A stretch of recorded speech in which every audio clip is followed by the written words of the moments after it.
Assalamualaikum warahmatullahi wabarakatuh. Nama saya Dwiki Udayadiansa, NPM 7172 12439. Di sini saya akan menjelaskan tentang pengembangan dan pelatihan organisasi. Pelatihan dan pengembangan merupakan bentuk usaha yang dilakukan oleh organisasi untuk meningkatkan kemampuan area karyawannya. Organisasi berharap dengan dilaksanakannya pelatihan dan pengembangan dapat memperbaiki kinerja karyawan, memutakhirkan keahlian para karyawan untuk kinerja yang efektif dan efisien. Pelatihan dan pengembangan menjadi kewajiban bagi setiap perusahaan karena perusahaan atau organisasi tidak bisa menempatkan karyawan hanya dengan informasi yang didapatkan saat melakukan rekrutmen.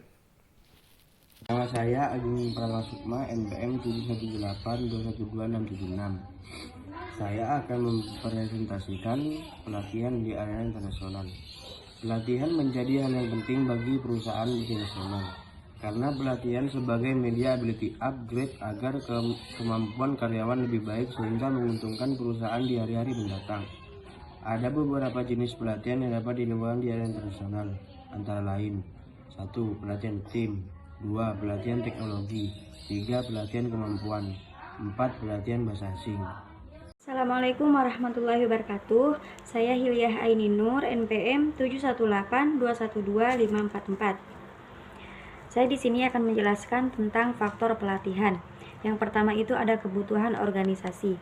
Organisasi membutuhkan orang-orang yang mampu melaksanakan tugas-tugasnya yang telah ditetapkan sesuai dengan pengertian jabatan. Dan yang kedua ada kebutuhan pribadi. Kebutuhan pribadi merupakan bagian tak terpisah dari organisasi. Kebutuhan pribadi melengkapi kebutuhan organisasi tersebut. Dan yang ketiga, investasi sumber daya manusia. Pelatihan tak ubahnya sebagai pendidikan formal yang membutuhkan pengadaan biaya yang tak sedikit. Memilih pelatihan sebagai suatu investasi SDM atau sumber daya manusia. Dan yang keempat ada individual differences. Tiap-tiap individu memiliki ciri-ciri khas yang berbeda satu sama lain, baik mengenai sifat, tingkah laku maupun pengalaman. Dan yang kelima itu ada motivation atau motivasi. Motivasi dalam pelatihan sangat dibutuhkan sebab pada dasarnya yang mendorong peserta pelatihan untuk menjalankan pelatihan tidak berbeda dengan motif yang mendorongnya untuk melakukan pekerjaan sehari-hari. Sekian dari saya, kurang lebihnya mohon maaf. Wassalamualaikum warahmatullahi wabarakatuh. Assalamualaikum warahmatullahi wabarakatuh. Perkenalkan, nama saya Inatun, NPM 718212587. Baiklah, di sini saya akan melanjutkan presentasi dari teman saya yaitu Hilya Ainin Nur. Di sini saya akan menjelaskan tentang faktor pelatihan, di mana faktor pelatihan ini ada 9 faktor. Yang pertama itu di sini saya akan menjelaskan yang nomor 6, 7, 8, 9.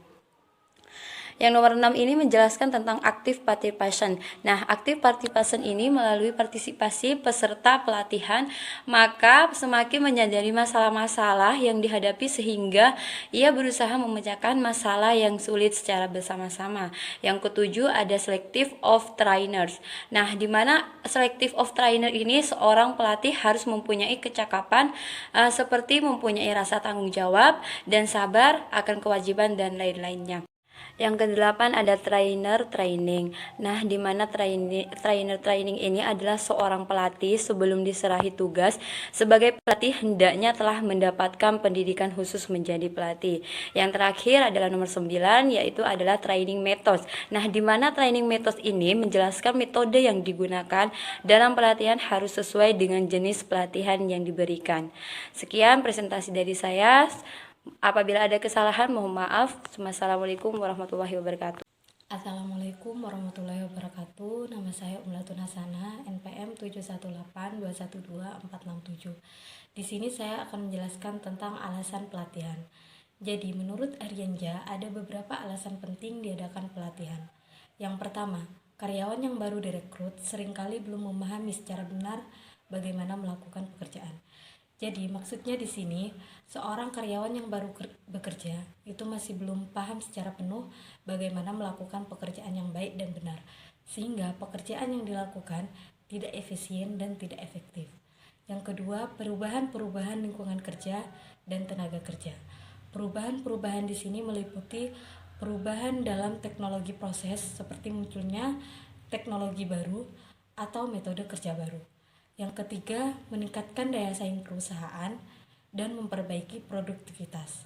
Jadi, dengan diadakannya pelatihan di sini, maka akan menghasilkan karyawan yang berkualitas sehingga perusahaan tersebut mampu untuk bersaing dengan perusahaan yang lainnya. Dan yang terakhir yaitu menyesuaikan dengan peraturan-peraturan yang ada. Peraturan-peraturan yang ada misalnya standar pelaksanaan pekerjaan dikeluarkan oleh asosiasi industri dan pemerintah untuk menjamin kualitas produksi atau keselamatan dan kesehatan kerja. Jadi itulah beberapa alasan penting diadakannya sebuah pelatihan. Selanjutnya, hasil pelatihan yang diberikan kepada karyawan akan memberikan dampak bagi perusahaan, yaitu tingkat keberhasilan dan ketepatan waktu pencapaian tujuan yang telah direncanakan oleh manajemen. Oleh karena itu, pelatihan perlu dilakukan oleh suatu perusahaan.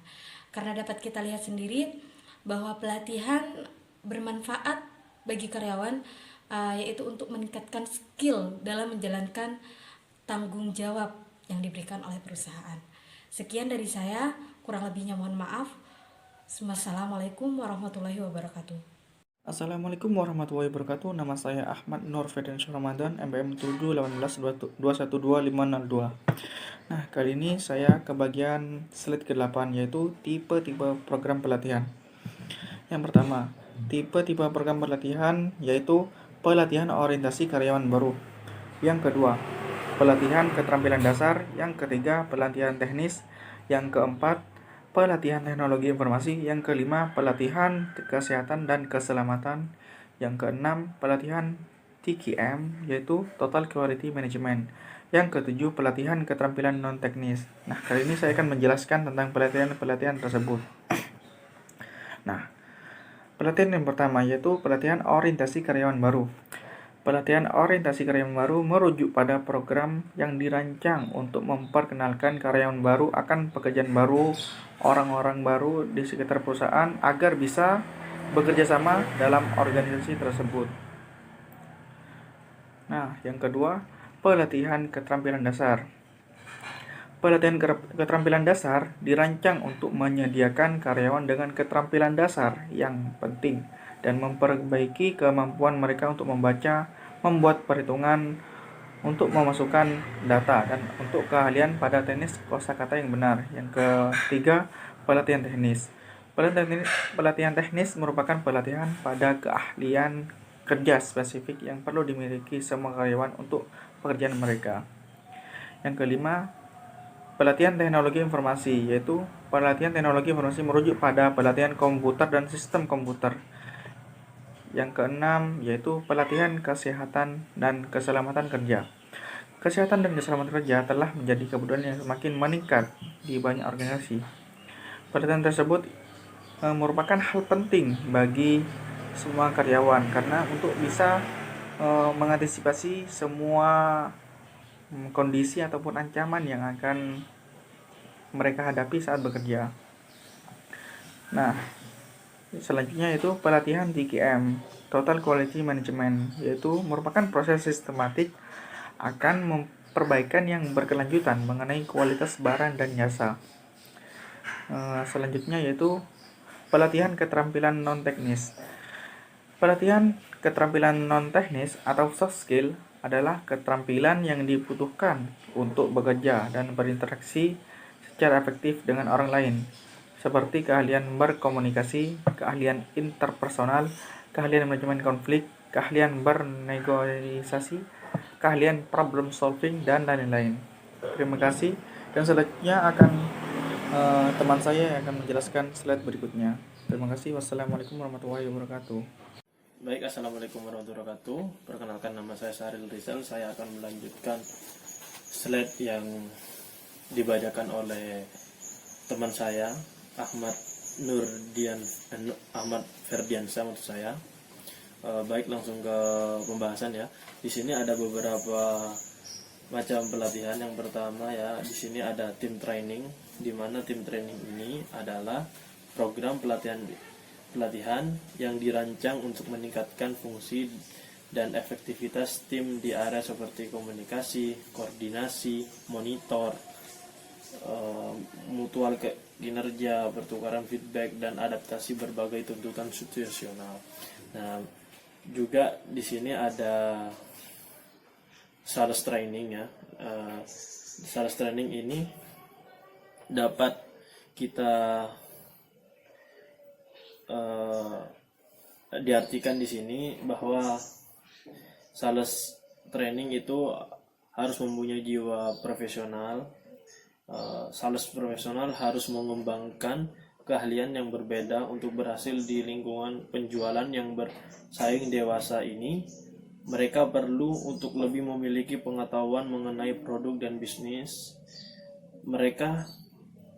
Demikian pula bisnis pelanggan mereka perlu mengembangkan hubungan yang lebih strategis dan kompleks dengan pelanggan.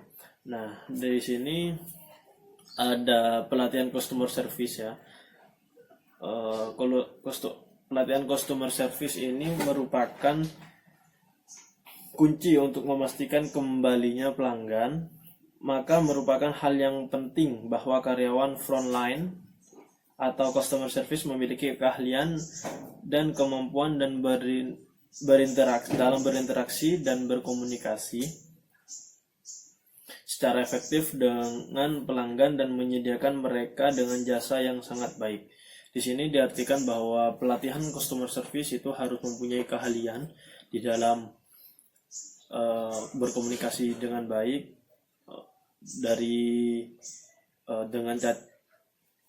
dengan gaya bicara yang sangat baik, dan mempunyai skill-skill di dalam berkomunikasi seperti itu. Nah, di sini ada diversity training. Nah, dengan banyaknya arus pekerjaan, berbagai etnik, budaya, bahasa, dan agama mungkin bercampur suatu tempat sebagai dampak keragaman di perbedaan sikap dan di lintas budaya. Nah, menurut ahli No dan Fraud, tujuan dari program diversity training adalah untuk menghilangkan rintangan seperti nilai stereotipe dan praktek manajerial yang menghalangi sumbangan karyawan kepada tujuan organisasi dan perkembangan pribadi, seperti itu. Nah, di sini juga ada pelatihan etik. Nah, pelatihan etik ini adalah di sini dijelaskan bahwa didasarkan oleh skandal-skandal besar organisasi seperti Enron dan WorldCom yang kemudian disusul, meningkatkan kurangnya kepercayaan terhadap eksklusif dan organisasi mereka. Panduan dan pelatihan etnis telah menjadi prioritas utama bagi organisasi. Nah, masuk di pelatihan lintas budaya. Lintas budaya ini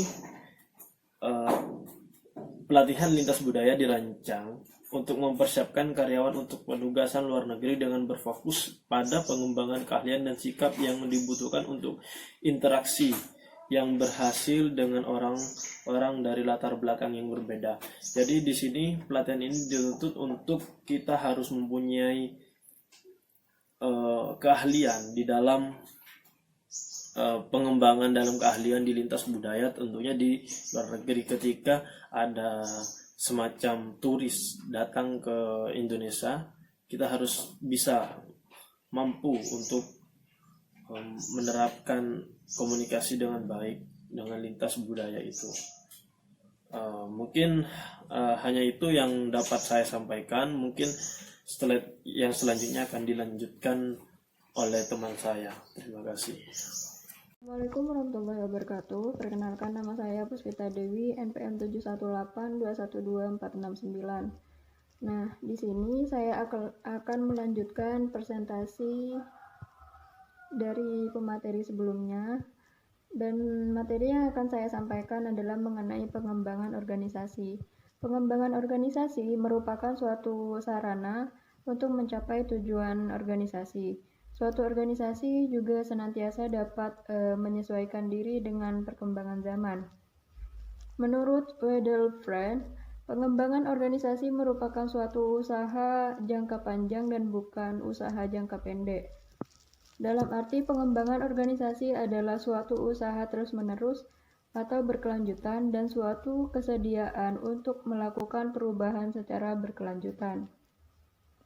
Pengembangan organisasi yaitu bersifat kritis dan berbasis sains, yang mana membantu organisasi membangun kapasitas mereka untuk berubah dan mencapai efektivitas yang lebih besar dengan mengembangkan, meningkatkan, dan memperkuat strategi, struktur, dan proses kerjanya. Pengembangan organisasi juga dikatakan sebagai proses yang sangat memerlukan waktu, hasilnya tidak instan karena banyak tahapan, proses dan evaluasi yang dijalankan. Sekian presentasi dari saya, kurang lebihnya mohon maaf. Wabillahi taufiq wal hidayah. Wassalamualaikum warahmatullahi wabarakatuh. Assalamualaikum warahmatullahi wabarakatuh. Saya Melinda Kuniati Ja'far. Saya akan melanjutkan penjelasan dari Puspita Dewi. MNC adalah pengembangan lebih jauh perusahaan internasional dengan keterlibatan mencangkup seluruh dunia dan manajemen serta pengambilan keputusannya mempunyai perspektif global. Dalam mengembangkan perusahaan multinasional ada 2 tahap, yaitu melakukan analisis portofolio internasional mengenai daya tarik negara dan kekuatan kompetitif produk di berbagai negara yang dituju. Lalu, menggunakan strategi internasional untuk memajukan perusahaan. Strategi internasional dengan menggunakan kemampuan aliansi sangat penting untuk hubungan antar organisasi yang menunjukkan kemampuan mitra untuk memainkan peran katalis dalam menghasilkan nilai kemitraan. Pembuatan model pengembangan organisasi sangatlah perlu untuk dapat berpertajam dan mempermudah komunikasi antara agen pembaharu dengan mereka yang berada dalam organisasi tersebut. Model yang dikemukakan di atas menggambarkan bahwa suatu program pengembangan organisasi haruslah mulai dari pengenalan bahwa dalam organisasi tersebut terdapat persoalan. Persoalan didiskusikan sehingga tercapai suatu kesamaan pendapat. Berdasarkan persoalan tersebutlah dilakukan analisa organisasi yang dimaksudkan baik untuk meneliti kembali persoalan tersebut maupun untuk mencari sebabnya. Hasil analisa perlu disampaikan kepada anggota organisasi dalam bentuk umpan balik.